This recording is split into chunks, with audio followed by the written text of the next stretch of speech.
if you want to sign up on our email list at the front of the store, we'll send you an email every week about what's going on here. We try not to spam people and tell them, but if there's important stuff going around the city, we also try to put out some action alerts that you can go and either testify at City Hall or go to a protest that's important. And so we really try to keep it limited, but we have lots of events, so please try to sign up on the email list.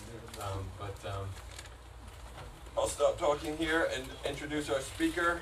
We have Lucas. Lucas is a one-time, he can tell you a little bit about his history. He's a one-time documentary filmmaker and researcher in the 9/11 area, and that's how he first was introduced to me in the store. He made a film called The Ultimate Con. You can go on YouTube, right? It's still up there, right? It had one of the largest hit ratios for 9/11 films for a little while there. Yeah, so it's actually the most watched YouTube video of all time on 9/11. Yeah. Well, there you go. Right. That was a good film, and we used to burn it and hand it out to people. It was a good introduction to the topic. But I hadn't seen him in a while. Since then, he sort of dropped off the map. And then he's come back, and he told me a very interesting story about what he's been researching as of late. And at first I was very skeptical, and I refused to believe any of it. And then he showed me some of it in his presentation that he's going to share with you tonight. And I felt it was compelling enough that other people need to see it, and so I wanted to schedule him a night where he could show it. I'm so glad so many people took the opportunity to come out and listen. So anyway, without further ado, let's welcome Lucas.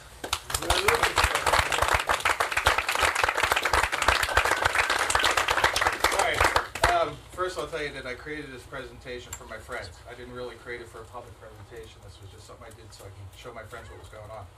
So with that in mind, I know a big question is going to be when. I can't answer that. Soon. I can say soon, but I cannot say when. Okay, so what I'm going to do is I'm going to start out. How many of y'all saw the Norway spiral? All right, so only a few of you actually saw the Norway spiral. All right. Back when Barack Obama got his Peace Prize in Norway, this appeared in the air, okay? And here's the video of it. Now, keep in mind that this was seen by thousands of Norwegians, and basically they tried to dismiss it as a Russian rocket. Okay, now ask yourself, would the Russians really launch a rocket over the head of a president while he was in Norway? I mean, no. If they would, wouldn't the news be talking about it every day? Was the president's life in danger? Oh. Okay, well, so you have this. Well, they did a really good job. I think this is one of the best jobs that the mainstream media has ever done at keeping something quiet, because very few people know about this. And I'm not going to get in. This presentation is pretty much all fact. I'm not going to get into my own personal beliefs about this stuff. But I will. What I'm going to do is I'm going to show you all facts, and then from there y'all can put the pieces together how you want. So, if you come up here, you look. This is what was pictured. There's thousands of pictures of it now. Keep in mind, you see this orange right here. The sun is about to rise. This was at about 8 o'clock in the morning in Norway.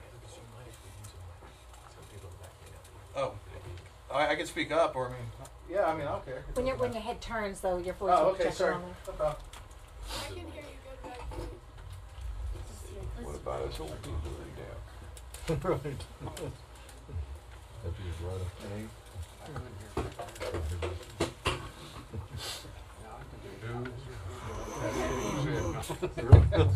There we go. All right. I don't think you're that old. No. Just premature. All right, so I had been researching. I started out with 9/11, and then I figured that, and then once I realized that, all these things were a big diversion to try and keep our minds off something, I started researching why. And the only place that I could find out any answers was from the ancients.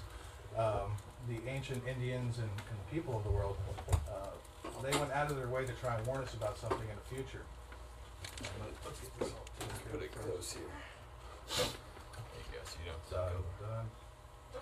Done. There we go. All right. Could you move a little bit back this way? Just to make the, well, I mean, the whole thing behind me, I'm sure, is in the same position. I can lean forward and they can't. All right, there we go. Cool, perfect. All right, so we had this object that appeared. They tried to dismiss it as a Russian rocket.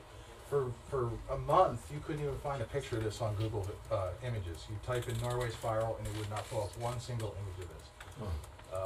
So I started doing a research into it.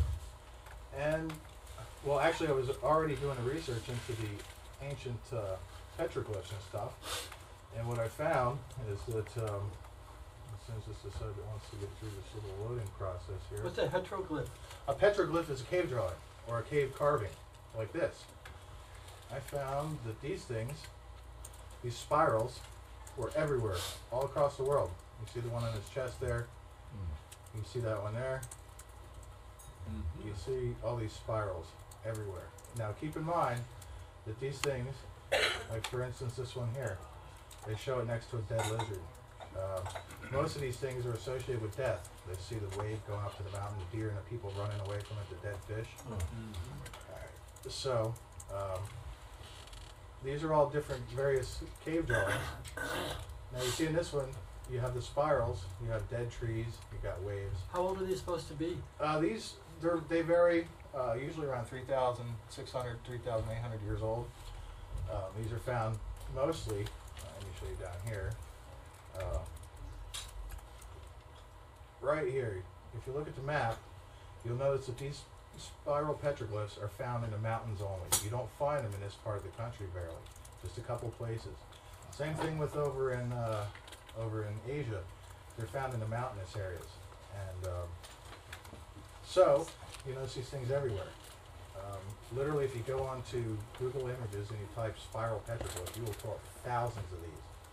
For instance, here's a good one where they show the spiral and they show people guarding their head. They were trying to tell us something. And these people were not propagandized by Fox News or any of that, so they're probably the only trustworthy people in the world. That's right. No commercial sponsors. Okay.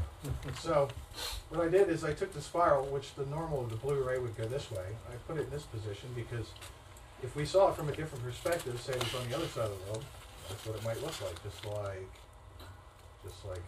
this guy here with the line coming through. So, what we're going to get into, this was just a basic introduction to it. This is a pretty in-depth presentation.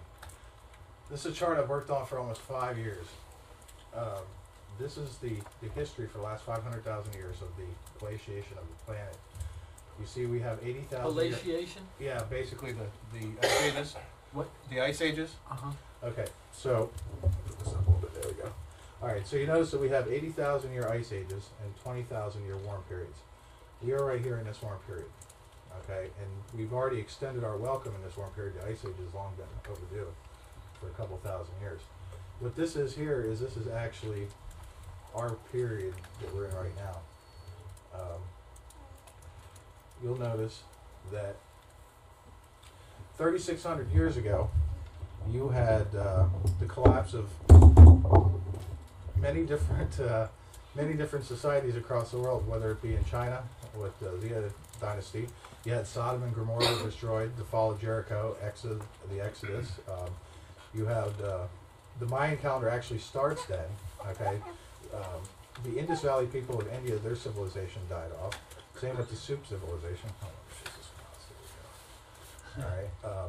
The first Babylonian dynasty ended, and then the actual Babylon that we know started.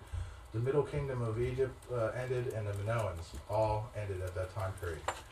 Now, if you go back another time period, there's not very many records of human existence back then, but 3,600 years later, we had all these natural disasters, and also the Byzantine calendar, which is the basis for the calendar for the Christian religion, started right at this time period. If you go back another 3,600 years is when Plato dates Atlantis sinking too. Okay, and then you go back another 3,600 years, and you also had the end of the saber-toothed tiger, the Irish giant deer, all the big mammals of the world basically came to an end. Also, you notice in here, what I'm going to do in this, there's so much information here, I can't completely go over it with everybody. What I'm going to do is I'm going to kind of breeze over it. I'm going to let y'all have a disc and take it home, and then you can, it's going to take you a couple weeks to go through all this stuff. Wow. Okay. Thank you so much. Basically, so you've got all these different events that happen, okay? Now, this is where it starts to get interesting. All right, December 1981, Astronomy magazine. They're looking for an elusive planet much larger than Earth. Um,